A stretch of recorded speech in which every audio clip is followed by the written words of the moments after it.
ছোট্ট একটা আলোচনা। এক দেশে একটা যুবক ছিলেন, খুব আল্লাহওয়ালা ব্যক্তি। যুবকটা খুব আল্লাহওয়ালা ব্যক্তি। সে প্রতিদিন টুপি বিক্রি করে আর সংসার চালায়। কি বিক্রি করে বলো? টুপি বিক্রি করে সংসার চালায়। যুবক প্রতিদিন রাস্তা দিয়ে যায়, টুপি বিক্রি করে তার সংসার চলে। একদিন রাস্তা দিয়ে হেঁটে হেঁটে যাচ্ছে। ওই দেশের একটা রানীমা ছিল, খুব অসৎ প্রকৃতি। রানীমা তার দাসীদেরকে বলল, কোন সুন্দর যুবক দেখতে পেলে আমার রাজ দরবারে নিয়ে আসবে। যুবকটা দেখতে শুনতে ভালো। রানীমার কথা শুনে দাসীরা যুবকের হাত ধরে রাজ দরবারে নিয়ে চলে গেল। যুবকটাকে যে বলছে, যুবক তুমি আজকের দিনে এসেছো? যুবক বলে, জি হ্যাঁ। যুবক তুমি আমার কাছে থাকো, এর বিনিময়ে তোমাকে আমি অনেক অনেক টাকা দেবো। তুমি চলে যাও, তোমাকে আর টুপি বিক্রি করতে হবে না। যুবক বলছে, মনে মনে করছে, আল্লাহ আমি চিরজীবন আমল করেছি, আজকে রানীমার সামনে আমার একটা বিকেল এসেছে। আল্লাহ এই বিকেলে যদি আমি পা দিয়ে দিই, আল্লাহ জীবনের আমলগুলো সব বরবাদ হয়ে যাবে। আল্লাহ উপায় কি আছে? যুবক ছেলেখানা চিন্তায় পড়ে গেল। বলছে, আমাকে রাস্তা ছেড়ে দাও, আমি বাড়ি চলে যাই। বলছে, না তুই যেতে পারবি না। কারণ গেটে কে থাকে? দারোয়ান থাকে না? এখন যেটাকে কি বলা হয়? সিকিউরিটি। জেনে রেখে দারোয়ান আছে, যেতে পারবে না। ছাদের উপরে উঠে গেল। মুসলমান ঘরের ছেলে মেয়েরা, তরুণেরা, মানুষেরা শুনে রেখে দেন, যুবক ছেলে কানা এরা খুব ভাবে আমার আল্লাহর কাছে, এরা খুব ভাবে উজু করে 2 রাকাত নামাজ পড়ে আল্লাহর কাছে কেঁদে কেঁদে দোয়া চেয়েছিল। আল্লাহ পাক আজকের দিনেতে, আল্লাহ আজকের দিনেতে আল্লাহ আমি বিপদে পড়েছি। আল্লাহ আজকের দিনে যদি রানীমার ফাঁদে পা দিয়ে দিই, জীবনের আমলগুলো বরবাদ হয়ে যাবে। আল্লাহ আমার উপায় কি আছে? হে নওজোয়ান যুবকেরা, যুবক ছেলে কানা এরা খুব ভাবে আল্লাহর কাছে সিজদায় পড়ে কাঁদে, আল্লাহ বিপদে পড়েছি, আল্লাহ হেফাজতের মালিক তুমি। আল্লাহ তুমি যদি আমায় হেফাজত না করো, কে বাঁচাবে? আল্লাহ আল্লাহ এরা খুব ভাবে যুবক ছেলে কানা ছাদ থেকে নাম মারার জন্য তৈরি হয়ে যায়। আল্লাহ তুমি যদি আমায় না বাঁচাও, কে বাঁচাবে? আল্লাহ যুবক ছেলে কানা ছাদ থেকে নাম মারার জন্য তৈরি হয়ে গেল। আমার আল্লাহ পাক জিবরাইল আমিনকে পাঠিয়ে দিলেন, হে কুদরতে জিবরাইল চলে যাও আমার রাসূলুল্লাহকে জানিয়ে দাও, ওই যুবকের জীবনের গুনাহটাকে ওই এরকম ভাবে আজকে দিনে চলে যাও, আমার ওই যুবক বান্দাটাকে সহি সালামতে জমিনায় নামিয়ে দাও। আরেকটু জোরে বলো, যাও আজকে জমিনায় নামিয়ে দাও। যুবক বাড়ি চলে গেছে। আচ্ছা, সেদিন তার টুপি বিক্রি হয়েছে?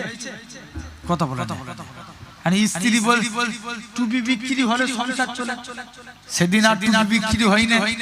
স্ত্রীর কাছে গেছে, স্ত্রী সবর কর, আল্লাহ যাতে রাজি, আমাদের তাতে রাজি থাকতে হবে। তবে হ্যাঁ, তুমি একটা চুলোতে যে আগুন লাগিয়ে দিয়েছো, কারণ আমাদের চুলোতে যদি আগুন না জ্বলে, এলাকার মানুষরা আমাদের ঠাট্টা করবে। কে ওদের চুলোতে আজকে হাঁড়ি চলে না, চলে যাও। স্ত্রী তাই করলো, চুলোতে আগুন লাগিয়ে স্বামী স্ত্রী বসে বসে গল্প করছে। এমন সময়তে দেখতে পাওয়া যায়, আগেকার দিকে একটা সিস্টেম ছিল, একজনের চুলো থেকে আরেক পানি আনতে আসতে, এই আগুন হতো না? কথা বলে জোর করে বলো, কি গো আব্বা কোনো বলবে তো? আগেকার যুগে হতো না, আগুন আনতে যেত তো বাড়ি হতো। জেনে রেখে দেন, এরকম আগুন আনতে এসে বলে, তোমরা স্বামী স্ত্রী গল্প করছো আর তোমাদের চুলার মধ্যে গরম গরম রুটি তৈরি হচ্ছে। জোরে বলো, আরেকটু চিল্লে বলা গেল না? তাহলে বান্দা স্মরণ করেছে কাকে? বিপদে পড়েছে কিন্তু স্মরণ করেছে আল্লাহকে। আল্লাহ বলছে তোরা আমাকে স্মরণ কর, আমি আল্লাহ তোদের স্মরণ করব। 3 নাম্বার আল্লাহ বলছেন কুরআন শরীফ, আল্লাহ বলছেন লা ইন শাকারতুম লা আযীদান্নাকুম, তোমরা আমি আল্লাহ আমার শুকরিয়া আদা করো, আমি আল্লাহ তোমাদের নিয়ামতে ভরিয়ে দেব। জোরে বলো। মন দিয়ে শুনবেন, আল্লাহ রাসূলের একজন সাহাবী ছিলেন, যার নাম ছিল আব্দুর রহমান বিন আউফ, যিনি ছিলেন 10 জন জান্নাতীর একজন। জোরে বলবেন না কতজন? হাদিস খুলে দেখো, আব্দুর রহমান বিন আউফ 10 জনের আসারে মুবাশশিরা 10 জনের একজন। তিনি নবীর কাছে গেলেন, নবীর আদর্শ দেখলেন, আল্লাহ রাসূলের আদর্শ দেখে ঈমানের কালেমা পড়ে মুসলমান হয়ে গেলেন। আরেকটু জোরে, আমি আবারও বলছি, গলা দিয়েছে কে? ব্যয় করবো কার জন্য? একবার তাকবীর দাও তো দেখি। না রে তাকবীর একজন দাও, সবাই মিলে বলো না রে তাকবীর।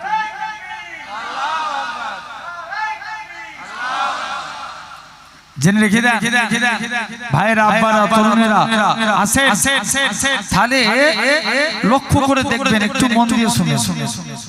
তো আব্দুর রহমান বিন আউফ নবীর আদর্শ দেখে ঈমানের কালেমা পড়ে মুসলমান হয়ে গেলেন। জোরে বলো।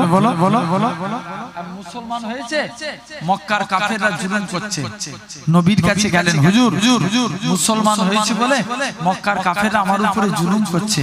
আল্লাহর নবী বলছে এই ব্যাপার, চলে যাও, তুমি বাড়ি চলে যাও।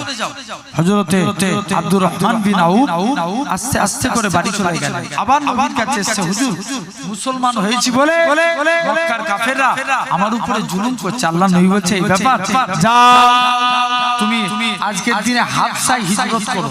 কোথায়? হাবশা। নিজের স্ত্রী মক্কার জমিনে কোটি কোটি টাকার সম্পত্তি ত্যাগ করে দিয়ে হাবশায় চলে গেলেন। কোথায় গেলেন? জোরে বলো। হাবশা থেকে তিনি হাবশায় চলে গেলেন। কিছুদিন পর আল্লাহর রাসূল মদিনায় হিজরত করলেন। করেছিল না? নবী হিজরত কোথায় করেছিল? মদিনা শরীফে নবী চলে গেলেন। মুসলমান ঘরের ছেলে মেয়েরা, বাবা তরুণেরা,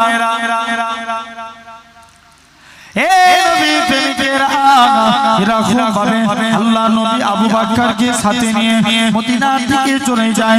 হযরত আবু বকর আল্লাহ নবীর একবার ডান দিকে যায়, বাম দিকে যায়, সামনে যায়, পিছনে যায়। আল্লাহ নবী বলে, ও বাবা জি আবু বকর, তুমি কেন এরকম কাজ করো? একবার ডান দিক বাম দিক সামনে পিছন দিক কেন করো?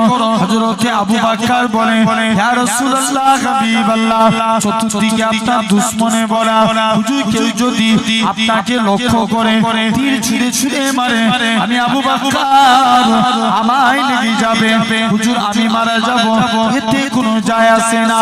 আমি আবু বকর আমার গোটা শরীরটাকে আপনার ঢাল বানাবার জন্য, ও যুবকেরা, আল্লাহ নবী এরকম ভাবে নবী আমার চলে গেলেন। আল্লাহ নবী মদিনায় চলে গেলেন।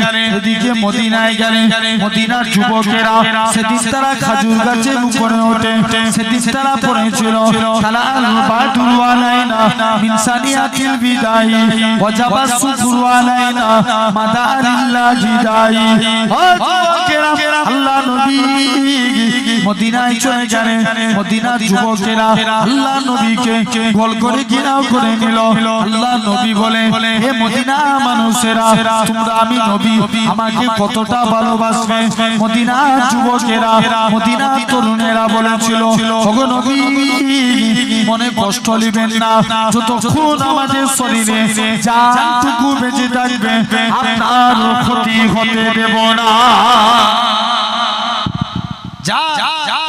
হুজুর আপনার কোনো ক্ষতি হবে না, চলে যান। আল্লাহ রাসূলের সাহাবী এরকম ভাবে আব্দুর রহমান তিনি কোথায় হিজরত করলেন? একটু আগে বলেছিলাম তিনি হাবশা থেকে মদিনায় চলে আসলেন। কে যেন এসে বলছে, আব্দুর রহমান তুমি মদিনায় চলে এসছো, ওদিকে তোমার মক্কার বাড়ি, মক্কার কাফের আবু জেহেল দখল করে নিয়েছে। আব্দুর রহমান বলে, শুনো, আমার মক্কার বাড়ি মক্কার কাফের আবু জেহেল দখল করতে পারে, আমি মদিনায় এসে আল্লাহ জান্নাতের বাড়ি দখল করেছি। আরেকটু জোরে বলো, কিসের বাড়ি? জোরে জোরে আল্লাহ জান্নাতের বাড়ি। চলে গেলেন, নবীর কাছে গেলেন, হুজুর আপনি আমার জন্য দোয়া করবেন। আল্লাহ রাসূল একজন মক্কা সাহাবী একটা মদিনা সাহাবীর ভাই ভাই সম্পর্ক করলেন। হযরতে আব্দুর রহমান বিন আউফের সঙ্গে সাদ বিন রাবি ভ্রাতৃত্ব বন্ধনে আবদ্ধ করে দিলেন। সাদ বিন রাবি আস্তে আস্তে করে চলে গেলেন। আব্দুর রহমানকে ডাকছে, আব্দুর রহমান যেহেতু রাসূলুল্লাহ আমাকে তোমার ভাই বানিয়েছে, সেই হিসাবে অর্ধেক সম্পত্তি আমার, তুমি কি এতে রাজি? আব্দুর রহমান বলে, না এতে আমি রাজি না। বলছে, তুমি বেকার হয়ে গেছো, তুমি বেকার, তুমি বেকার ছেলে, কেউ তোমাকে মেয়ে দিয়ার নাই, আল্লাহ আমার দুইজন স্ত্রী দিয়েছে, তুমি যাকে পছন্দ করবে আমি তাকে তালাক দেব, তুমি কি বিবাহ করবে? আব্দুর রহমান বলে, না এতেও আমি রাজি না। চলে গেলে আস্তে আস্তে করে বলছে নবীর দরবারে যাই। নবীর দরবারে গেলেন, তুমি আমাকে একটা ব্যবসার লাইন ধরিয়ে দাও। সারা দিনে যা ইনকাম করতেন আল্লাহ শুকরিয়া আদা করতেন। কদিনের মধ্যে সুন্দর একটা বাড়ি তৈরি করলেন। কি বাড়ি? সুন্দর বাড়ি। সুন্দরী নারী দেখে বিবাহ করে নবীর দরবারে চলে গেলেন। নবী বলছে, বাবা তুমি কোথায় টাকা পেলে? হুজুর আপনার দোয়া। কোন আব্দুর রহমান? যিনি মদিনাতে এসে একা হুদাইবিয়া সন্ধিতে 3 বস্তা সোনা দান করেছিলেন। আরেকটু চিল্লে বলো,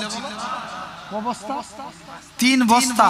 ইন্তেকালের আগে ছেলেদেরকে ডাকছে, বাবা আমার আমল তো কিছুই নাই, অথচ আমি একটু আগে বলেছি তিনি 10 জনের একজন। তিনি বলছে ছেলেদেরকে ডাকছে, বাবা আমার আমল তো কিছুই নাই, আমি আল্লাহর কাছে মুখ নিয়ে দাঁড়াবো, আমি যখন ইন্তেকাল করে যাব তোমরা আমার লাশের মধ্যে কাফন পরাবে না, আমার লাশের মধ্যে বদরের ড্রেসটা পরিয়ে দিবে। কাল কিয়ামতের ময়দানে যেদিন আমার আল্লাহ জিজ্ঞাসা করবে, আব্দুর রহমান দুনিয়ায় পাঠিয়েছিলাম কি করেছিলিস?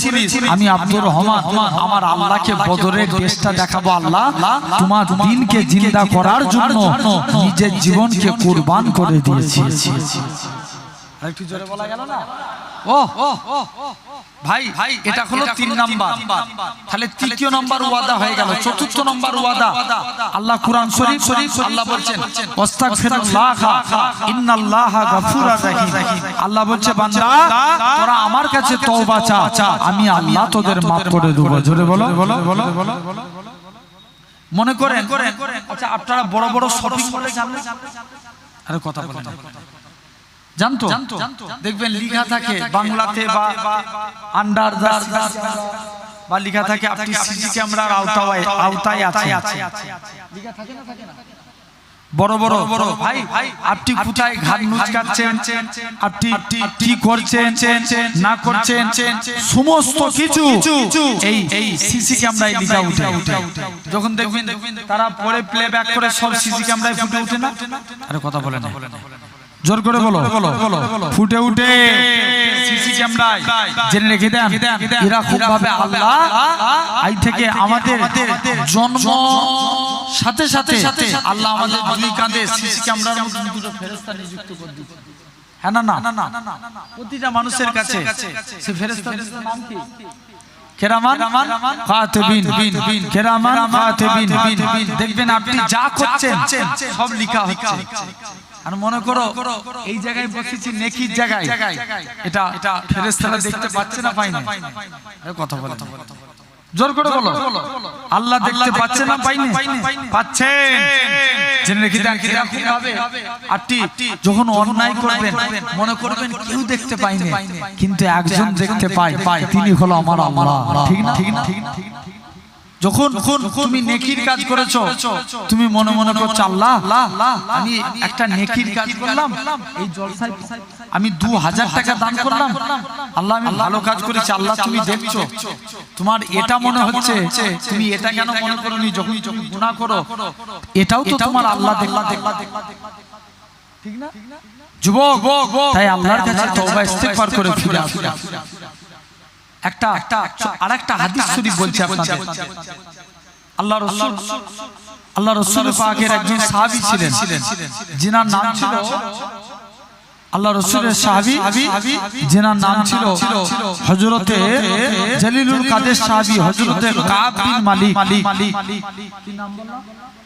হযরত বলো কাব বিন মালিক, যিনি একজন বড় ধরনের বড় মাপের সাহাবী ছিলেন। হাদিস বর্ণনাকারী সাহাবীদের মধ্যে স্থান ছিল কাব বিন মালিক। তিনি একদিন নবীর দরবারে গেছে, নবীর দরবারে যে চুপ করে মাথা নিচু করে কাঁদছে। নবী বলছে, বাবা তোমার কি হয়েছে? বাবা তুমি কাঁদো কেন? কি হয়েছে বলো? মুসলমান বড় ছেলে মেয়েরা, আব্বার তরুণেরা, এ নবী প্রেমিকেরা, হযরত কাব বিন মালিক জোর করে কাঁদে, ইয়া রাসূলুল্লাহ হাবিবাল্লাহ, হুজুর আমি হুদায়বিয়া সন্ধিতে যেতে পারিনি। কোন হুদায়বিয়া সন্ধি? কাফেরদের সংখ্যা ছিল 1 লক্ষ, মুসলমানদের সংখ্যা ছিল 30,000। হযরত কাব বিন মালিক জোর করে কাঁদে, ইয়া রাসূলুল্লাহ হাবিবাল্লাহ, হুজুর আমি হুদায়বিয়া সন্ধিতে যেতে পারিনি। আল্লাহর নবী বলে, বাবা তুমি কি ইচ্ছা করে যাওনি? তুমি হয়তো ইচ্ছা অনিচ্ছায় যেতে পারোনি। আল্লাহ নবী সাহাবী হযরত কাব বিন মালিক বলে, ইয়া রাসূলুল্লাহ হাবিবাল্লাহ, ইয়া রাসূলুল্লাহ হাবিবাল্লাহ, হুজুর আমি ইচ্ছা করলে যেতে পারতাম, হুজুর আমি ইচ্ছা করেই যাইনি। আল্লাহ নবী বলে, তোমার সঙ্গে আর কে যায়নি? হুজুর হিলাল বিন উমাইয়া যায়নি, আর কে যায়নি? মুরারে ইবনে রাবিয়া যায়নি। ও যুবকেরা, আল্লাহ নবী আমার চট করে রেগে গেলেন। নবী আমার রেগে যেয়ে বলে, ও আমার সাহাবীরা, তোমরা আমার কাব বিন মালিক, আমার হিলাল বিন উমাইয়া, আমার মুরারে ইবনে রাবিয়া, এই তিনজনের সঙ্গে কেউ মুসাফা করবে না, মুআনাকা করবে না, এদেরকে সালাম দিবে না। হযরত কাব বিন মালিক জোর করে কাঁদতে কাঁদতে আল্লাহ নবী তাড়িয়ে দিলেন। কাব বিন মালিক নিজের বাড়িতে আসে, ও আমার স্ত্রী তুমি দরওয়াজা খুলে দাও। স্ত্রী দরওয়াজা খুলে দিলেন। ও আমার স্বামী তুমি আজকের দিনে প্রথম দরজা খুলে দিলেন, পিছনে দরজা দিয়ে বেরিয়ে যায়। হযরত হিলাল বিন উমাইয়া দুটো হাতে দড়ি বেঁধে টেনে টেনে টেনে আল্লাহ নবীর মদিনা মসজিদে মিম্বারের সঙ্গে বেঁধে দেওয়া হলো। হযরত মুরারে ইবনে রাবিয়া তিনিও কাঁদতে লাগে। ও যুবকেরা, এরা খুব ভাবে 40 দিন কেটে গেল। আমার আল্লাহ পাক ফেরেশতারা এরা খুব ভাবে আল্লাহ নবী সাহাবীরা আমার আল্লাহর কাছে কেঁদে কেঁদে তওবা করে, আল্লাহ পাক অন্যায় করে ফেলেছি, আল্লাহ মাফ করে দাও, ক্ষমা করে দাও। এরা খুব ভাবে 40 দিন কেটে গেল। আমার আল্লাহ পাক জিবরাইল আমিনকে পাঠিয়ে দেয়, হে হযরত জিবরাইল চলে যাও আমার রাসূলুল্লাহকে জানিয়ে দাও, ওই গুনাহগার তিনজন সাহাবী জীবনের পাখার গুনাহটাকে আমি আল্লাহ ক্ষমা করে দিয়েছি। একটু জোরে হবে না? সবাই মিলে কজনকে মাফ করেছে আল্লাহ? তিনজনকে মাফ করে দিয়েছে। তাহলে আমরাও আল্লাহর কাছে তওবা চাইবো। জীবনে অন্যায় করেছেন, আল্লাহর কাছে পাপ করে ফেলেছেন, নিজে ভুল বুঝতে পেরে আল্লাহর কাছে তওবা করেন যে আল্লাহ পুনরায় এই অন্যায় হবে না। আল্লাহ খালে সন্তরে তওবা করছি। সবাই জীবনে পারিয়ে দিলেও জানবে আমার আল্লাহ কখনো তাড়াবে। জোর করে বলো। বানি ইসরাইলের একটা যুবক, তৎকালীন সময়ে সিস্টেম ছিল কেউ জিনা করলে তাকে জঙ্গলে ফেলা। কোথায় ফেলা? কথা বলে না ছেলে, সব কসম খেয়ে বসে আছে। একটু তাকবীর মারো তো দেখি। না রে তাকবীর হয় না, জোরে সোরে দাও। না রে তাকবীর।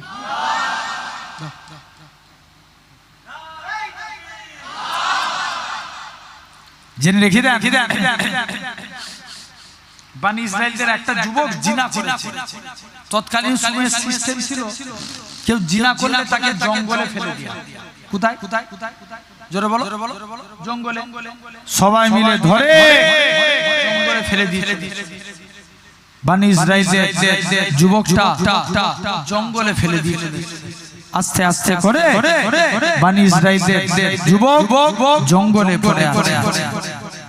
আস্তে আস্তে করে এরকম ভাবে একদিন, দুদিন, 3 দিন কেটে গেল, কেউ যায় না। যুবকটা মনে মনে করছে, আল্লাহ উপায় কি আছে? আল্লাহ উপায় কি আছে?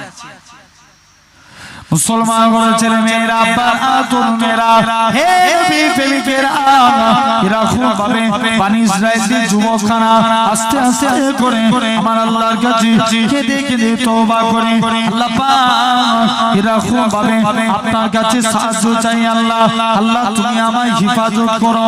আল্লাহ আজকের দিনে যে বন্ধুদের পাল্লায় পড়ে আমি অন্যায় কাজ করেছি, আমার বন্ধুরাও তো আমাকে দেখতে আসলো না, আমি কি হালতে আছি, আত্মীয় স্বজন কেউ আমাকে দেখতে আসে না। আল্লাহ পাক আমি আপনার গুনাহগার বান্দা, আমি আপনার পাপী বান্দা। আল্লাহ আপনার উপরে ভরসা করে রইলাম। ও যুবকেরা, এরকম ভাবে বনি ইসরাইলের যুবকটা তওবা করে নেয়। আমার আল্লাহ পাক হযরতে বনি ইসরাইলের যুবকটা তওবা করার পর ইন্তেকাল হয়ে গেল। আমার আল্লাহ মুসা নবীকে ডাক দিয়ে বলে, হে আমার কালিমুল্লাহ, হে আমার নবী মুসা, চলে যাও অমুক জায়গায় চলে যাও, তুমি আজকের দিনে চলে যাও মুসা নবী, চলে যাও আমার বান্দাটাকে সহি সালামতে জমিনায় নামিয়ে দাও। মুসা আলাইহিস সালাম আস্তে আস্তে করে চলে এলেন। ও যুবকেরা, আল্লাহ পাকের নবী হযরতে নবী মুসা তিনি কি করলেন? আস্তে আস্তে করে চলে গেলেন, বনি ইসরাইলের লোকেদের নিয়ে জঙ্গলে চলে গেলেন। বনি ইসরাইলের লোকেরা যুবকের চেহারা দেখে মুসা নবীকে বলে, ওগো আল্লাহ পাকের নবী, হে হযরতে মুসা নবী, এই মানুষটা জিনাকারী, কেমন করে আল্লাহর বন্ধু হতে পারে? মুসা নবী আল্লাহর কাছে ফরিয়াদ করে, আল্লাহ পাক আপনি বলেনি নাকি আপনার বন্ধু বনি ইসরাইলের লোকেরা বলে নাকি জিনাকারী? আল্লাহ এটা কেমন করে সম্ভব? হে যুবকেরা, হে দুনিয়ার মানুষেরা, শুনে রেখে দেন। এমন সময়টি আমার আল্লাহ পাক ডাক দিয়ে বলতে লাগে, হে আমার কালিমুল্লাহ, হে আমার নবী মুসা, ওই বান্দাটা জিনা করেছিল ঠিকই কথা, কিন্তু আমি আল্লাহ আমার কাছে তওবা করে নিয়েছে। আমি আল্লাহ তার সারা জীবনের গুনাহটাকে maaf করে দিয়ে আমি আল্লাহ আমার বন্ধুই পরিণত করে দিয়েছি। যাও তাহলে আমরাও আল্লাহর কাছে তওবা চাই, বলো ইনশাআল্লাহ, জোর করে বলো। তাহলে কটা বিষয় নিয়ে আলোচনা করলাম? 4টে। আল্লাহ বলছে তোরা আমাকে ডাক, আমি আল্লাহ তোদের ডাকে সাড়া দেব। তোরা আমাকে স্মরণ কর, আমি আল্লাহ তোদের স্মরণ করব। তোরা আমার শুকরিয়া আদা কর, আমি আল্লাহ তোদের নিয়ামতে ভরিয়ে দেব। তোরা আমার কাছে তওবা চা, আমি আল্লাহ তোদের maaf করে দেব। জোরে বলো। আসেন ভাই, আল্লাহ খুশি হবেন 3টে কাজ করলে। আমরা আল্লাহকে খুশি করতে চাই। কারা কারা রাজি আছে একবার হাত তুলে দেখান দেখি। এরকম হাত তোলা মানে মুনাফিকের লক্ষণ। হাত বড় করে তুলে তাকবীর মারো, হাত তুলে রাখো। আলহামদুলিল্লাহ। বাপ জেনে রেখে দেন, আল্লাহ খুশি হবেন 3টে কাজ করলে। 1 নাম্বার, আল্লাহ বলছে বান্দা ওমা খালাকতুল জিন্না ওয়াল ইনসা ইল্লা লিয়াবুদুন, আমি আল্লাহ মানুষ এবং জিন জাতিকে দুনিয়ার বুকে পাঠিয়েছি সির্ফ আমার ইবাদতের জন্য। কিসের জন্য? ইবাদত, অর্থাৎ ইবাদত নামাজ, রোজা, হজ আর যাকাত। জেনে রেখে দেন ভাইরা, আব্বারা, তরুণেরা, ইবাদত নামাজ। আল্লাহ রাসূল বলছেন আফজালুল ইবাদাতে ইবাদাতুস সালাত। আমি কি তোমাদেরকে বলবো না দুনিয়ার সবথেকে উত্তম ইবাদত হলো নামাজ? জোরে বলো। अल्लाह रसूल बोलते हैं अस्सलातु मिराजुल मुमिनीन, नमाज एक ऐसी अमल है जो आप लोग नमाज में खड़े हो गए तब आपके साथ साथ खुदा का दीदार होने लगा। जोरे बोलो बोलो बोलो बोलो, আরেকটু চিল্লে বলা গেল না? সবাই মিলে এক পিছনের দিকে ভাইগুলো আরো জোরে বলো বলো বলো বলো। ভাই নামাজ পড়তে পারলে আমাদের রিজিকের মালিক কে? আচ্ছা ক ঘন্টায় একদিন হয়? 24 ঘন্টায় 23 ঘন্টা দুনিয়ার কাজ করে, 23 ঘন্টা ঘুম দেন, কাজ করেন, পরিশ্রম করেন, যা করেন, কিন্তু 5টা নামাজের ওয়াক্তে 12টা মিনিট করে সময় দেন। 1 ঘন্টা আল্লাহর জন্য। ক ঘন্টা? 1 ঘন্টা 12টা মিনিট করে 5 ওয়াক্ত নামাজের সময় দিলে কত মিনিট হচ্ছে? 1 ঘন্টা। 1 ঘন্টা তুমি চেষ্টা করলে পারবে। অনেকে বলে হেই আমি মাঠে কাজ করি ওই জন্য নামাজ পড়তে পারিনি, সময় পাইনি। বুকা তুমি খবর নিয়ে দেখো এই লোক মাঠে কাজ করে কিন্তু 5 ওয়াক্ত নামাজ পড়ে। তুমি পারোনি, এটা তোমার দোষ। অনেকে বলে হুজুর আমি গাড়ি চালাই এই জন্য সময়ে নামাজ পড়তে পারিনি। তুমি খবর নিয়ে দেখো অনেক লোক আছে গাড়িতে সফর করে অথচ 5 ওয়াক্ত নামাজ আছে না? জোর করে বলো আছে। নামাজ আমাদের মাস্ট ইম্পর্টেন্ট, আদা করতেই হবে। নামাজ ছাড়া আমাদের কোনো গতি আছে? জোর করে বলো না, নামাজ ছাড়া কোনো গতি নাই। একটা তাহলে নামাজ যদি পড়তে পারি আমাদের আল্লাহ রুজির জিম্মাদার হয়ে যাবে। হাবিবা আজমি বলে আল্লাহর একজন ওলি মাহবুব বান্দা ছিল, হুজুরের স্ত্রী খুব কড়া মেজাজের ছিল। স্ত্রী বলে হ্যাঁ গো স্বামী, তুমি কোন মালিকের কাজ করে এই মালিক চেঞ্জ করে অন্য মালিক ধরো। হাবিব আজমি বলে স্ত্রী সবর কর, আমার মালিক যেদিন দিবে না সবর ফার কে দিবে। জোরে বলো বলো বলো বলো। যে রোজই তো বলছো তোমার মালিক দিবে দিবেটা কবে? এই টাকা না নিয়ে ঘর ঢুকলে ঘরই ঢুকতে দেবো না। হুজুর কাজ করতেন কি? জঙ্গলে বসে বসে আল্লাহকে সিজদা দিতেন, সারা দিন আল্লাহকে সিজদা দিয়ে আল্লাহর কাছে দুটো হাত পেতেছে। মুসলমান ঘরের ছেলে মেয়েরা, বাহাদুর মেয়েরা, হে নবী প্রেমিকেরা, আল্লাহ পাকের ওলি হযরত হাবিব আজমি রহমাতুল্লাহ আলাইহি বলেন ও আমার স্ত্রী শুনে রেখে দাও। হাবিব আজমি বলেন এরকম ভাবে বাড়িতে চলে গেলেন, স্ত্রীর কাছে যায়, যে দেখে নাকি হুজুরের স্ত্রী রাতে গুছা টাকা আছে। হুজুরের স্ত্রী বলে ও আমার স্বামী, তুমি যে মালিকের কাজ করো তোমার মালিকটা জীবন নয়, তোমার মালিকটা দয়ালু। 2টা লোক পাঠিয়েছিল, চালটা লাতা দিয়ে বলে গেছে হাবিব আজমিকে বলে দিবে সে যেন তার মালিকের আরো বেশি বেশি করে কাজ করে, তার মালিকটা জীবন নয়, দোয়া করে দিয়ে যাবে। ও যুবকেরা, আল্লাহ পাকের ওলি হযরত হাবিব আজমি বলে ও আমার স্ত্রী শুনে রেখে দাও, আমি যে মালিকের কাজ করি আমার মালিকটা দুনিয়ার কোনো মালিক নয়, আমার প্রভুটা দুনিয়ার কোনো প্রভু নয়, আমার মালিক হলো তামাম মালিকের মালিক রাজা ধীরাজ আমার আল্লাহ পাক। আরেকটু চিল্লে বলো দেখি। আমি আমার আল্লাহর হুকুম মানি, আল্লাহ রিজিক পাঠায়। কে রিজিক পাঠায়? জোরে বলো আল্লাহ রিজিক পাঠায়। তাহলে 1 নাম্বার আল্লাহ খুশি হবেন নামাজ পড়লে। আমরাও পড়বো বলো ইনশাআল্লাহ। ভাই চেষ্টা করলে পারবো না? কথা বলেন বলো যুবক, চেষ্টা করলে মানুষ পারে না? পারে না, সব পারে। একটা মানুষ চেষ্টা করলে সব পারে। এটা হলো 1 নাম্বার। 2 নাম্বার আল্লাহ বলছেন লা ইন শাকারতুম লা আযীদান্নাকুম, তোমরা আমি আল্লাহ আমার শুকরিয়া আদা করো, আমি আল্লাহ তোমাদের উপরে খুশি হব। 3 নাম্বার আল্লাহ বলছে তোরা আমার নবীকে ভালোবাস, আমি আল্লাহ তোদের উপরে খুশি হব। জোরে বলো বলো বলো। আরেকটু জোরে হবে না? কাকে ভালোবাসলে? নবীকে। আসেন আমরা নবীর মহব্বত করব বলেন ইনশাআল্লাহ। বলেন না ইনশাআল্লাহ। ভাই দুনিয়ার জমিনে জেনে রাখবেন নবীর মহব্বত ছাড়া আমাদের কি নাজাত মিলবে? জোর করে বলো। কোনোদিন মিলবে না। আসেন আমরা কারা কারা নবীকে জান দিয়ে মহব্বত করতেছি একবার হাত তুলে দেখান দেখি। তাকবীর দেন।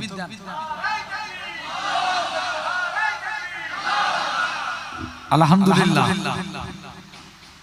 জেনে রেখে দেন, এক নাম্বার কি নবীকে ভালোবাসতে গেলে আল্লাহ রাসূল বলছেন মান হাব্বা সুন্নতি, যে আমার সুন্নতকে ভালোবাসলো ফাকাদ হাব্বানি, সে আমি নবী আমায় ভালোবেসে গেছে। জোরে বলবে না? আরেকটু চিল্লা বলো। ওমান হাব্বানি, যে আমায় ভালোবাসলো কানা মাই ফিল জান্নাত, আমি রাসূল কথা দিলাম তাকে জান্নাতে না নিয়ে যে আমি নবী আল্লাহর দয়ার জান্নাতে যাব না। জোরে বলবে না? তাহলে আসেন এক নাম্বার নবীর সুন্নতকে আঁকড়ে ধরতে হবে। আচ্ছা বলেন দাড়ি রাখা কার সুন্নাত? বলো বলো। নবীর সুন্নাত।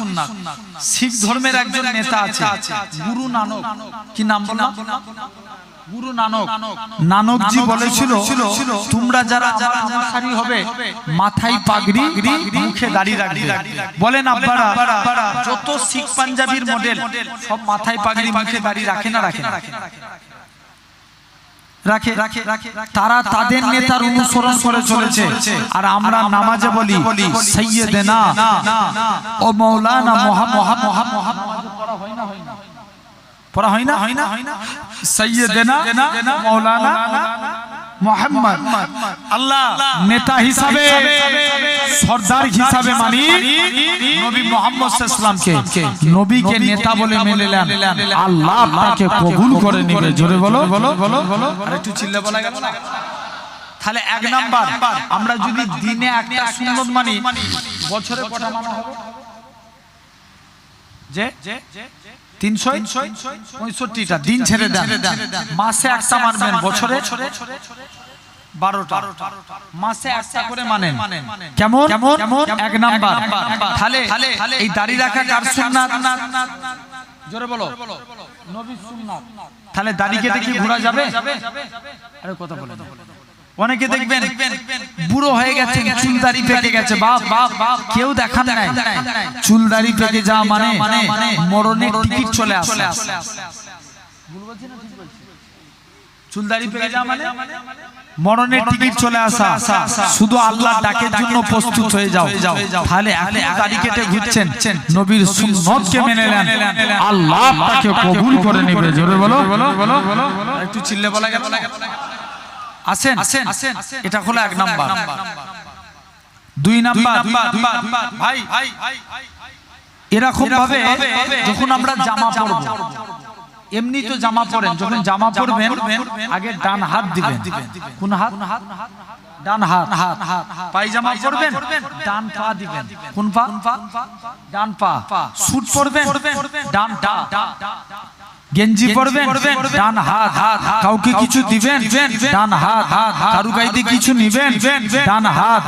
এই ডান কিয়ামতের দিন আল্লাহ বলবে তোরা যারা ডানপন্থী আছিস এগিয়ে আয়। বান্দা জিজ্ঞেস করবে কেন আল্লাহ? আল্লাহ বলবে যা, আমার মুস্তাফা রাইট সাইডকে ভালোবেসেছে, তোরা আমার নবীর সুন্নত মেনেছিস, আমি আল্লাহ তোদের নাজাত দিয়ে দিলাম। জোরে বলো। আর একটু চিল্লা বলা গেল না? কি মাকাম দেখেন ভাই। তাহলে 2 নাম্বার হয়ে গেল। 3 নাম্বার, তৃতীয় নাম্বার কি? তৃতীয় নাম্বার ভাত খাবেন দস্তরখান বিছিয়ে। দস্তরখানা জানবেন, দস্তরখানা বিছিয়ে ভাত খাওয়া নবী পাকের সুন্নাত। জোরে বলবে না? কথা বলে জোরে বলো। দস্তরখান যাদের বিয়ে হয়ে গেছে, স্ত্রীকে যে বলবেন স্ত্রী আমাকে দস্তরখান বিছিয়ে দাও, নালে ভাত খাবো না। যাদের বিয়ে হয় না মাকে যে বলবেন মা আমাকে দস্তরখান বিছিয়ে দাও, আমি ভাত খাবো না। জানবেন দস্তরখান বিছিয়ে ভাত খাওয়া নবী পাকের সুন্নাত। একটু জোরে বলো না। নবীর সুন্নাত। কি বিছিয়ে খাওয়া? জোরে বলো দস্তরখান জানবেন দস্তরখান বিছিয়ে ভাত খাওয়া নবী পাকের সুন্নাত হযরতে আনাস একদিন আল্লাহর নবীর দস্তরখানে খেয়ে হাত মুছেছে আল্লাহর নবী বলছে বাবা আনাস তুমি আমি নবী আমার কাছে কিছু চাইবে না হুজুর মন চাই যাও আনাস আল্লাহর নবী আনাসের দস্তরখানে কিছু খেয়ে হাত মুছেছে আল্লাহ নবী বলছে আনাস চলে যাও তুমি আজকের দিনে চলে যাও আনাস আস্তে আস্তে করে দস্তরখানটা নিয়ে বললেন চলে যাও বাবা আনাস বলে আমি দস্তরখান কোনদিন পানি দিয়ে ধুতাম না যখনই ময়লা হতো আগুনে ফেলতাম আচ্ছা আপনি আগুনে ফেললে কি হবে জোর করে পুড়ে যাবে আনাস বলে আমি দস্তরখান কোনদিন পানি দিয়ে ধুতাম না যখনই ময়লা হতো আগুনে ফেলে দিতাম আগুন থেকে তুলে নিতাম দস্তরখান পরিষ্কার সাহাবারা বলে আনাস তুমি এই জাদু শিখলে কোথায় আনাস বলে এটা জাদু না এটা মুস্তাফা নবীর হাতে ছোঁয়া জোরে বলো আরেকটু চিল্লে কার নবী পাকের হাতে ছোঁয়া এগুলো তো জীবদ্দশায় ঘটেছে ইন্তেকালের পরের একটা কথা বলছি মদিনা মুনাওয়ারার একজন ইমাম ছিল নাম হযরতে আসেম রাহমাতুল্লাহ আলাইহি যিনি একদিন মুখ দিয়ে কথা বলছে মুখ দিয়ে খুশবু বার হচ্ছে আচ্ছা আমরা যদি ব্রাশ না করি মেসওয়াক না করি আমাদের মুখ দিয়ে কি বের হবে দুর্গন্ধ আসেমের মুখ দিয়ে খুশবু বার হচ্ছে সবাই মিলে যে বলছে আসেম তোমার মুখ দিয়ে এত খুশবু বার হচ্ছে কেন আসেম বলছে শুনো না আজ কি বলছো মুসলমান ঘরের ছেলে মেয়েরা আব্বারা তরুণেরা হে নবী প্রেমিকেরা হযরতে আসেম বলে ও বাবা মুরিদেরা আমি আসেম একদিন ঘুমিয়ে আছি হঠাৎ করে দেখি আল্লাহ নবী দিন দুনিয়া বাদশাহ হাবিবুল্লাহ জনাবে মুহাম্মদুর রাসূলুল্লাহ সাল্লাল্লাহু আলাইহি ওয়াসাল্লাম আমি আসেমের বাড়ি চলে আসলেন আমি আসেম আল্লাহ নবীর সম্মানে দাঁড়িয়ে গেলাম আল্লাহ নবী তাজিমে দাঁড়িয়ে গেলাম আল্লাহ নবী বলে ও বাবা আসেন তুমি আমি নবী আমাকে একটু কুরআন পড়ে শোনাও আমি আসেন আল্লাহ নবী সম্মানে দাঁড়িয়ে কুরআন খানা পড়ি কুরআন পড়া কমপ্লিট হয়ে গেল আল্লাহ নবী কুরআন খানা শুনে ঝরঝর করে কাঁদে বাবা আসেন তুমি আমি নবী আমার কুরআন তেলাওয়াত শুনে আমি নবী আমার অন্তরকে ভরিয়ে দিয়েছো আমি নবী আমার দিলকে খুশি করে দিয়েছো ও বাবা আসেন তুমি একটু জিহ্বাখানা বার করো হযরতে আসেন জিহ্বাখানা বার করলেন আল্লাহ নবী একটুখানি থুতু লাগিয়ে দিলেন হযরতে আসেন বলে আল্লাহর কসম নবী থুতু লাগার সাথে সাথে আমি আসেমের মুখ থেকে আমার আল্লাহ খুশবু চালু করে দিয়েছে ও নবী থুতু লাগিয়ে শুনছো কি দিয়েছে থুতু মুবারক এগুলো নবী ইস্তেঞ্জা করবে ইবনে আব্বাসকে ডাকছে আব্বাস যাও না বাবা দূরে ওই ঝাউ গাছগুলো আছে আমি নবী আমার কাছে ডেকে নিয়ে এসো ইবনে আব্বাস গাছের কাছে চলে গেছে এই গাছ তোমাকে বিশ্ব নবী ডাকছে প্রথমবার যখনই বলেছে গাছটা মাটি ভাগ করে আমার নূরের নবীর কদমে হাজির হয়ে গেছে গাছ আল্লাহ নবী ইস্তেঞ্জা করবে গাছ এক জায়গায় এসে পর্দা করে কি করলে পর্দা করলেন পর্দা করার পরে যখনই পর্দা করে দিলেন ইবনে আব্বাস গাছের কাছে চলে যাবে এ গাছ পর্দা করে দিলেন যাও উপায় কি আছে ইবনে আব্বাস গাছটাকে পর্দা করলেন আল্লাহ নবী ইস্তেঞ্জা করলেন ইস্তেঞ্জা করার পরে নবী বললেন যাও এবার গাছগুলোকে নিজের জায়গায় চলে যেতে বলো আবার যখনই বলে গাছগুলো মাটি ফাঁক করে আবার নিজের জায়গায় পৌঁছে যায় আরেকটু চিল্লে বলো। ও ইবনে আব্বাস বলে আমি মনে মনে চিন্তা করি নবী যেই জায়গায় ইস্তিনজা করেছে ওই জায়গায় কি ঘটেছে যে দেখব, যে দেখি আল্লাহর কসম নবী যেই জায়গায় ইস্তিনজা করেছে ওই জায়গা থেকে মুসকে আম্বরের থেকেও বেশি আমার আল্লাহ খুশবু চালু করে দিয়েছে। একটু জোরে বলা গেল না? তাহলে সেই নবী আপনি আমি পেয়েছি। ভাই তিনটে হয়ে গেল। চতুর্থ নাম্বার নবীর সুন্নাত কি? যখন চুল কাটবেন সেলুন দোকানে যে বলবেন সেলুনওয়ালা ভাই আমার চুলটা একটু নবীর স্টাইলে কেটে দাও। নবীর স্টাইল কি?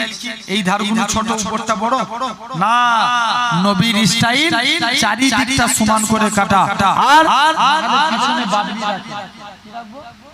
জোরে বলো বাবরি, জানবেন এটাই নবীর সুন্নাত। জোরে বলো।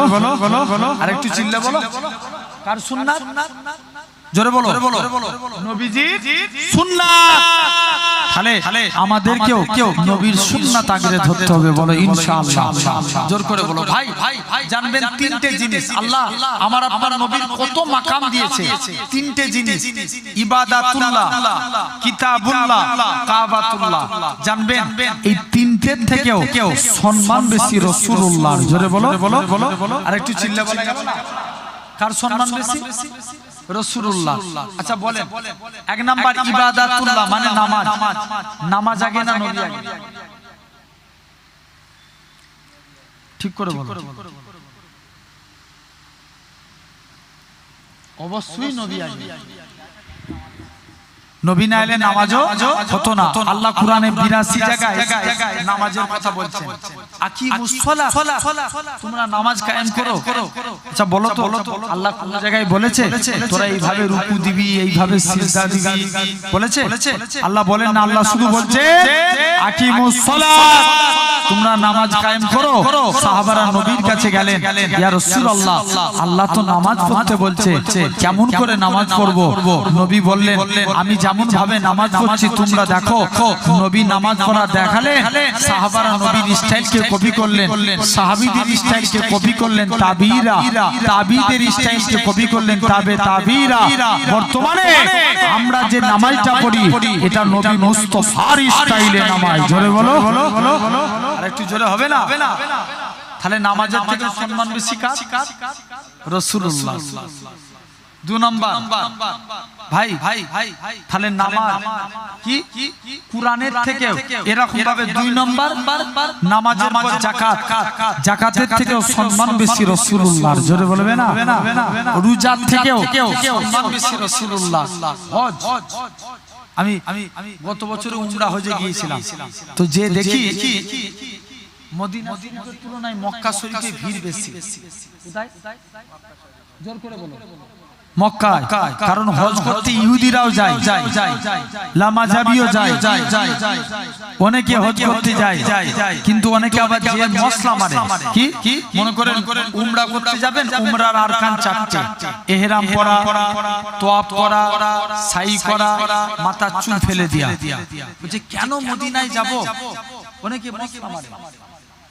মুসলমান বড় ছেলে মেয়েরা, তরুণেরা, হে নবী প্রেমিকেরা, আমরা যারা এমিরেট ফ্লাইটে যাব কলকাতা থেকে দুবাই, দুবাই থেকে জিদ্দা, আমাদের মিকাতল ইয়ালামলাপার অনেকে কি করে এয়ারপোর্টের ভিতরে ইহরাম পরে ২ রাকাত নামাজ পড়ে তালবিয়া পড়তে পড়তে আল্লাহর কাবার দিকে চলে যায়। লাব্বাইক আল্লাহুম্মা লাব্বাইক, লাব্বাইক লা শারীকা লাক লাব্বাইক, ইন্নাল হামদা ওয়ান নি'মাতা লাকাল মুলক লা শারীকা লাক লাব্বাইক। এরকম ভাবে তালবিয়া পড়তে পড়তে আল্লাহর কাবার দিকে চলে যায়। আহারে আমার জানের কাবা, আহারে আমার মনের কাবা। আল্লাহ পাক এই কাবা কোনদিন দেখতে পাবো কি জানি না, যেই কাবার সামনে হাজির।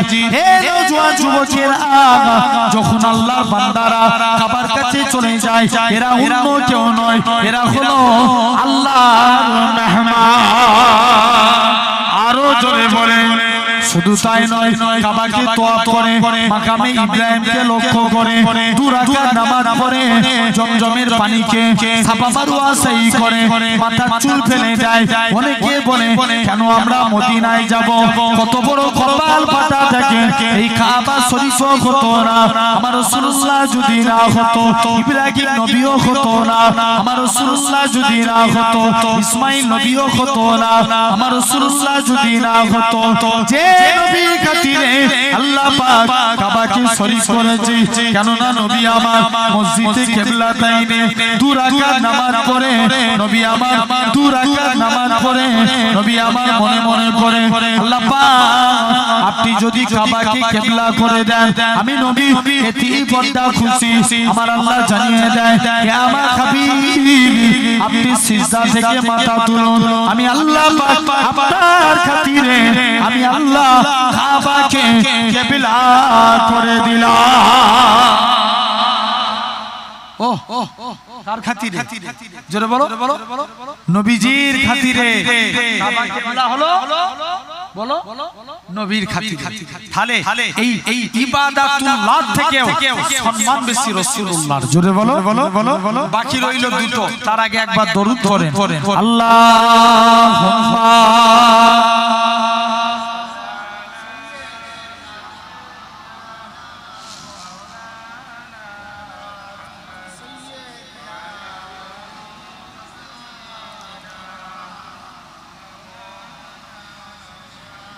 लिखो जिंदगी तमाम सागे 2 जहां के नाम में सलाम के सलाम। जरूर बोलो ना, আরেকটু চিল্লা হবে না, প্যান্ডেল ফেটে যাবে। আরেকটু জোরে বলো, लिखो जिंदगी तमाम सागे 2 जहां के नाम में सलाम के सलाम। मैं हुजूर का दीवाना परम का ताराना, मैं हुजूर का दीवाना परम का ताराना, गली गली गाम गाम में सलाम के सलाम। हाथ उठिए হবে না সুবহানাল্লাহ, আরো জোরে জোর করে হাত উঠিয়ে সুবহানাল্লাহ দম দিয়ে বলতে হবে, আরো জোরে বলো। लिखो जिंदगी तमाम सागे 2 जहां के नाम में सलाम के सलाम। कैसा प्यारा नाम रखा अल्लाह ने हुजूर का, जरा होवे ना, कैसा प्यारा नाम रखा अल्लाह ने हुजूर का, आमना के लाल यानी आका पूर नूर का, प्यारा नाम ले जा होठो प्यार से लेता, प्यारा नाम ले जा होठो प्यार से लेता, एक दूसरे को थामे सलाम के सलाम। लिखो जिंदगी तमाम सागे 2 जहां के नाम में सलाम के सलाम। लिखो जिंदगी तमाम सागे 2 जहां के नाम में सलाम के सलाम। जर्रा जर्रा धरती का बोले झूम झूम के, हुर का गे आमना का माथा चूम चूम के। जोरे बोलबे ना, আরেকটু জোরে বলো। जर्रा जर्रा धरती का बोले झूम झूम के, हुर का गे आमना का माथा चूम चूम के।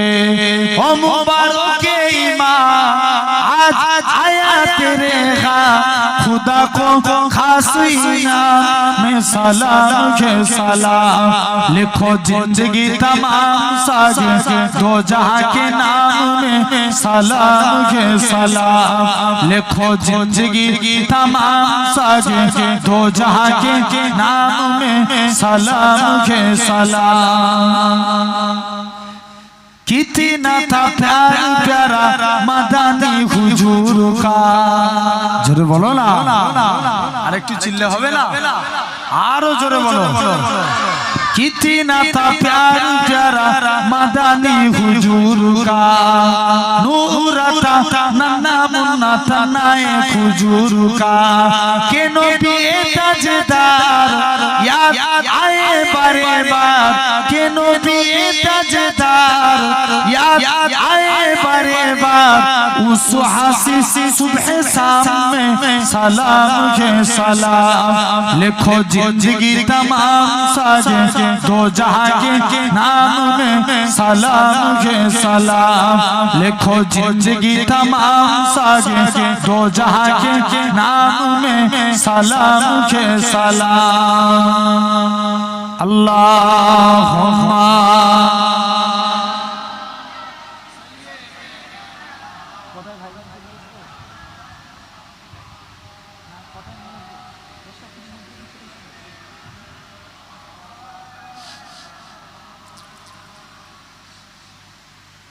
আমার এই মনের সেই কামনা সোনার মদিনা জোরে বলবে না একটু জোরে হবে না আমার মনের সেই কামনা সোনার মদিনা মনের মাঝে আছো তুমি মনের মাঝে আছো তুমি কেন বুঝো না এই মনের সেই কামনা সোনার মদিনা আর একটু জোরে হবে না হাত উঠিয়ে সবাই মিলে এক বাক্যে জোরে বলো ভাই দিকে দিকে তো ইসলামকে মিটিয়ে দেওয়ার চেষ্টা করছে আমরা এখনো আওয়াজ শুরু করব দেয়ালে পিঠ থেকে গেছে আর একটু জোরে বলো লেখো জিন্দেগি আমার এই মনের সেই কামনা সোনার মদিনা সবুজ গম্বুজের নিচে একটু দাঁড়াবো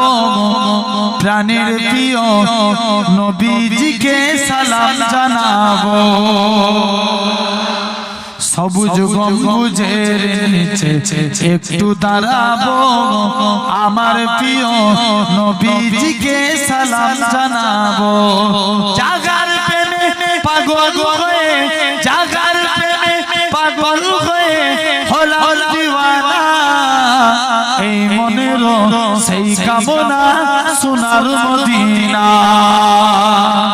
আমার এই মনের সেই কামনা সোনার মদিনা জান্নাতুল বাকিতে একটু দাঁড়াবো প্রাণের প্রিয় সাহাবীদের আমি দেখিব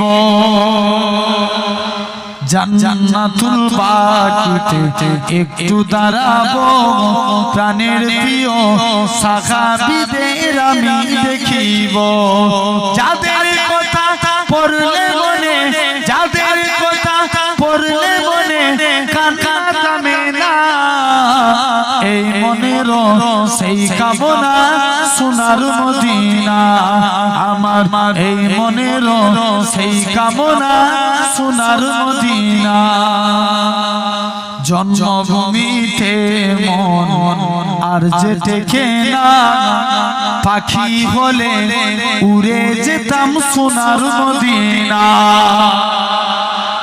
আরো চিল্লা হয় না জন্মভূমিতে মন আর যে টেকে না পাখি হলে উড়ে যেতাম সোনার মদিনা এই বাসনা কবুল করো ওগো রব্বানা এই মনের সেই কামনা সোনার মদিনা আমার এই মনের সেই কামনা সোনার মদিনা আমার এই মনের সেই কামনা সোনার মদিনা মনের মাঝে আছো তুমি কেন বুঝো না এই মনের সেই কামনা সোনার মদিনা আল্লাহুম্মা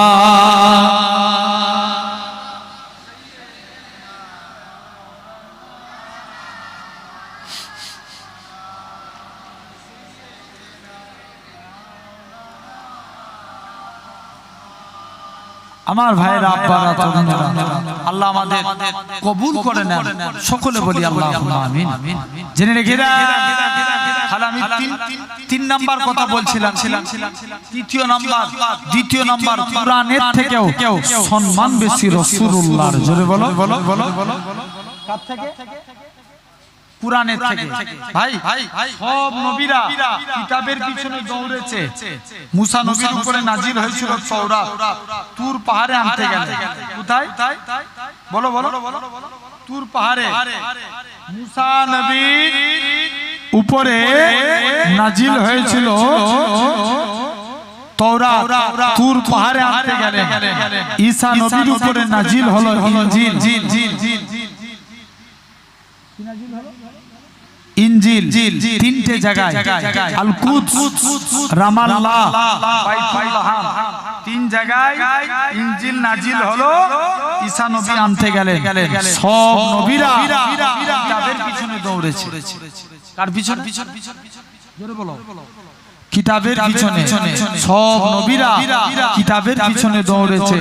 আর আমার মুস্তাফা জিতাই গেছে। আল্লাহ কুরআন মাজিদ সিথাই নাজিল করেছে। নবী গেলেন তায়েফে, কুরআন নাজিল হলো সেখানে। নবী গেলেন বদরে, কুরআন নাজিল হলো সেখানে। নবী গেলেন গারে হিরায়, কুরআন নাজিল হলো সেখানে। নবী গেলেন আম্মা জান খাদিজার বাড়ি, কুরআন নাজিল হলো সেখানে। মুস্তাফা জিতাই যায়, আল্লাহ কুরআন সিথাই নাজিল করেন। তাহলে সব নবীরা কিতাবের পিছনে দৌড়েছে। আর আমার মুস্তাফা আল্লাহ কুরআন সিথাই নাজিল করেছে। এটা হলো 2 নম্বর। 3 নম্বর কাবাতুল্লাহ, অর্থাৎ কাবা শরীফ। কাবার থেকে সম্মান বেশি রাসূলুল্লাহ। যেটা বলবে না, কার থেকে? কাবার থেকে। এই কাবার ছিল কথা বলা। কাবায় 360টা মূর্তি পূজা হচ্ছে। কটা? জোর করে 360টা, 360টা কাবায় মূর্তি পূজা হতো। জেনে রেখে দেন। আবু জেহেল একদিন নবীর কাছে গেল। মুহাম্মদ, সকলে বলি সাল্লাল্লাহু আলাইহি ওয়াসাল্লাম, আপনি যদি বলে দেন যে আপনি বলে দেন আমাদের মূর্তিগুলো যদি বলে দেয় আপনার ধর্ম ঠিক, আমরা আপনার ধর্ম মেনে নেব। আর মূর্তি যদি কথা না বলতে পারে, আর যদি আমাদের ধর্ম ঠিক বলে দেয়, আপনি কি মানবেন? নবী চ্যালেঞ্জকে অ্যাকসেপ্ট করে নিলেন। ঠিক আছে, আমি মানবো, চলে যাও। কাবা ঘরের সামনে আবু জাহেল জানে তো যে মূর্তি কথা বলতে পারে না, কাজে কাজে কে জিতবে?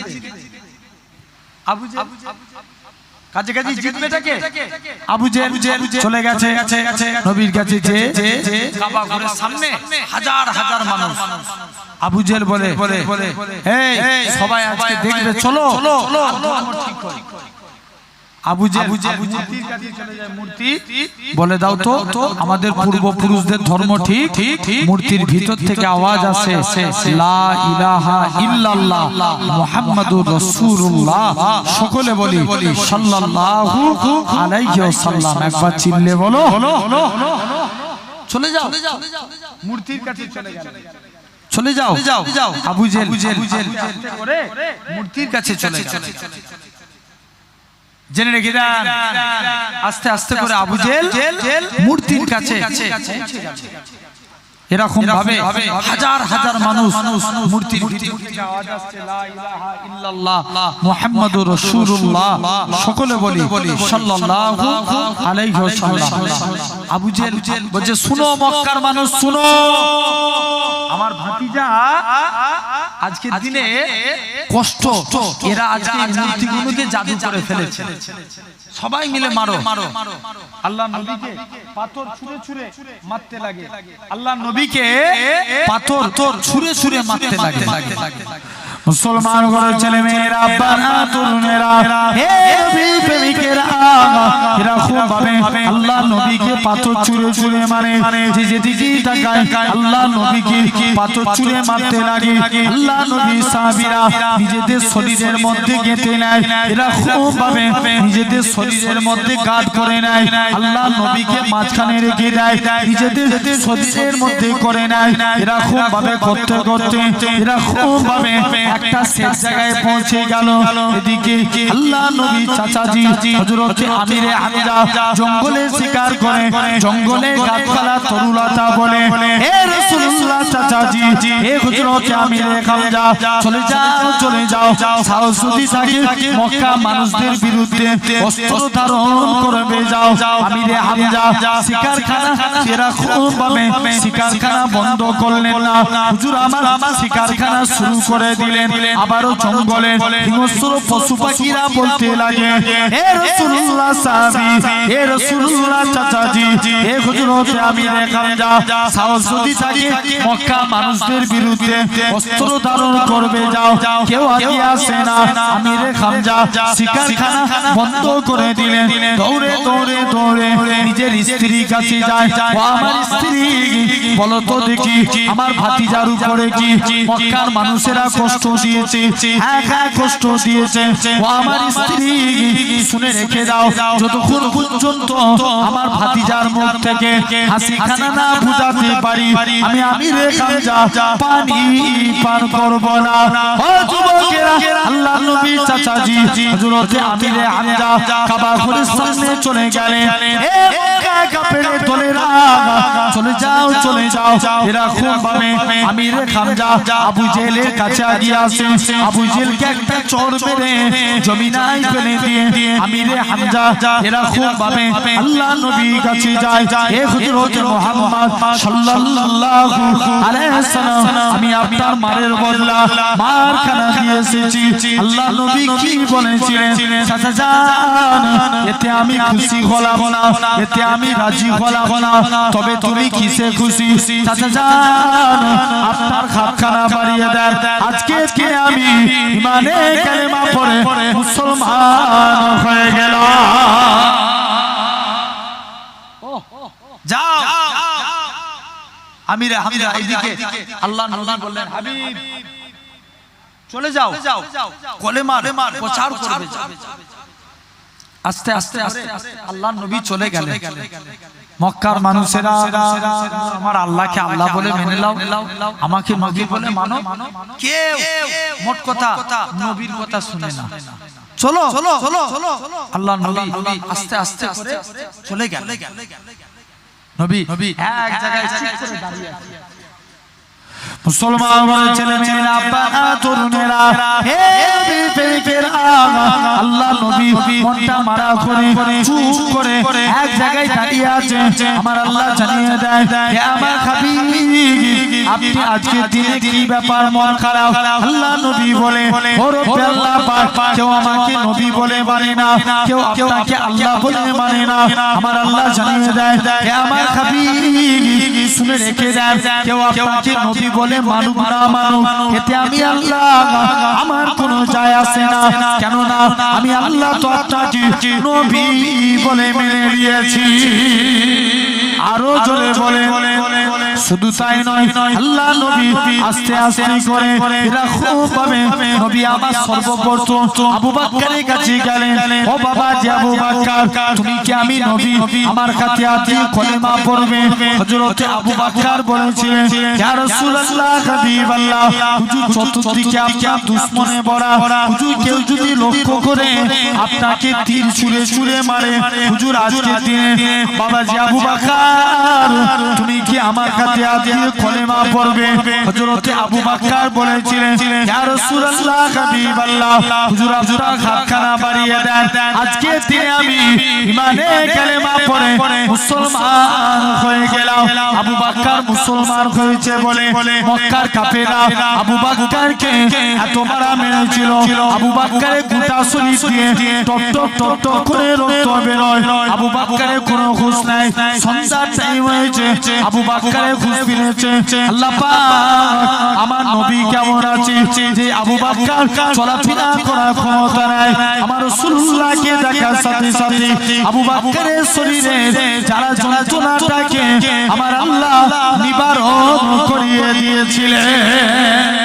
আরো জোরে বলে, ও যুবকেরা, আবু বকরের কথা বলি আমার রাসূলুল্লাহ হযরত আবু বকরকে সাথে নিয়ে মদিনা থেকে চলে গেলেন হযরত আবু বকর আল্লাহ নবী একবার ডান দিকে যায় বাম দিকে যায় সামনে যায় পিছনে যায় আল্লাহ নবী বলে ও বাবা জি আবু বকর তুমি কেন এরকম কাজ করো একবার ডান দিক বাম দিক সামনে পিছন দিক কেন করো হযরত আবু বকর বলেছিলেন ইয়া রাসূলুল্লাহ হাবিবাল্লাহ চতুর্দিকে আপনার দুশমনে ভরা কেউ যদি আপনাকে লক্ষ্য করে তীর ছুঁড়ে ছুঁড়ে মারে আমি আবু বকর আমায় লেগে যাবে হুজুর আমি মারা যাব এতে কোনো যায় আসে না আমি আবু বকর আমার গোটা শরীরটাকে আপনার ঢাল বানাবার জন্য ও যুবকেরা পুরা বুড়াকে কথা বলি আমার রাসূলুল্লাহ হযরত আবু বকরকে সাথে নিয়ে মদিনা থেকে চলে গেলেন হযরত আবু বকর একটা পাহাড়ে উঠলেন যে পাহাড়টার নাম জাবলে সুর 3000 ফুট উঁচু আবু বকর মনে মনে করে আল্লাহ পাক এই পাহাড়ে আমি উঠব আল্লাহ আমার নবী উঠবে আমার নবীর কত কষ্ট হবে আমি আবু বকর এটা সহ্য করতে পারবো না আমার রাসূলুল্লাহকে নিজের কাঁধে তুললেন 3000 ফুট পাহাড়টা আমার রাসূলুল্লাহকে কাঁধে করে তুলেছিলেন ও যুবকেরা আল্লাহ নবী আমার আস্তে আস্তে করে নবী আমার কাবা শরীফ তওয়াফ করে নবী আমার মদিনা থেকে এরকম ভাবে আস্তে আস্তে করে নবী আমার মক্কার দিকে চলে গেলেন হযরত বিলালকে কাবার ছাদে তুলে দিলেন হে হযরত বিলাল কাবার ছাদে উঠে যাও কাবার ছাদে উঠে যে আযান দাও হযরত বিলাল বলতে লাগে ইয়া রাসূলুল্লাহ হাবিবাল্লাহ কখনো মদিনা থেকে কাবার দিকে মুখ করে আযান দিয়েছি কখনো বাইতুল মুকাদ্দাসের দিকে মুখ করে আযান দিয়েছি ইয়া রাসূলুল্লাহ হাবিবাল্লাহ হুজুর আজকে আমি বিলালকে কাবার ছাদে তুলে দিয়েছেন আমি কোন দিকে ফিরে আযান দেব আমার রাসূলুল্লাহ কি বলেছিলেন হে হযরত বিলাল তুমি কি আমি নবী আমায় দেখতে পাচ্ছ না আমার দিকে ফিরে আযান দাও আমার রাসূলুল্লাহ আল্লাহ পাক কাবা বানিয়েছে একটু জোরে হবে না তাহলে কাবাতুল্লাহ থেকেও সম্মান বেশি রাসূলুল্লাহ কার বললাম কাবাতুল্লাহ থেকে সম্মান বেশি রাসূলুল্লাহ তাহলে সেই নবীকে আমাদের দিল থেকে মহব্বত করা লাগবে বলো ইনশাআল্লাহ নবীর মহব্বত আমরা অন্তর থেকে পয়দা করব বলো ইনশাআল্লাহ যদি নবীর ভালোবাসা আমরা মন থেকে না করি জানবেন আমাদের লাইফটাই বেটার ঠিক না ভুল ভালোবাসলে তবে নবীর সুন্নতকে আগলে ধরলে তবে জানবে ঠিক না মান হাব্বা সুন্নতি ফাকাদ হাব্বানি ওমা নাহাব্বানি কানা মাই ফিল জান্নাত আমি রাসূল কথা দিলাম তাকে জান্নাতে না নিয়ে যে আমি নবী আল্লাহর দয়ার জান্নাতে আমি নবী যাব না জোরে বলো তাহলে দেখেন সেই নবীকে যারা মহব্বত করেছিল দেখেন তাদের দেখে আমরা শিক্ষা আদর্শ তাদের আদর্শে আদর্শিত হব বলেন ইনশাআল্লাহ আল্লাহ কবুল করেন আর হয়তো বেশিক্ষণ আপনাদের কাছে না 10টা অলরেডি বাইতে যাচ্ছে আলহামদুলিল্লাহ আল্লাহ আমাদের সকলকে সিরাতাল মুস্তাকিমে পথিক বানান সকলে বলি আল্লাহুম্মা আমিন আল্লাহ আমাদের সকলকে সিরাতাল মুস্তাকিমের পথিক বানান সকলে বলি আল্লাহুম্মা আমিন।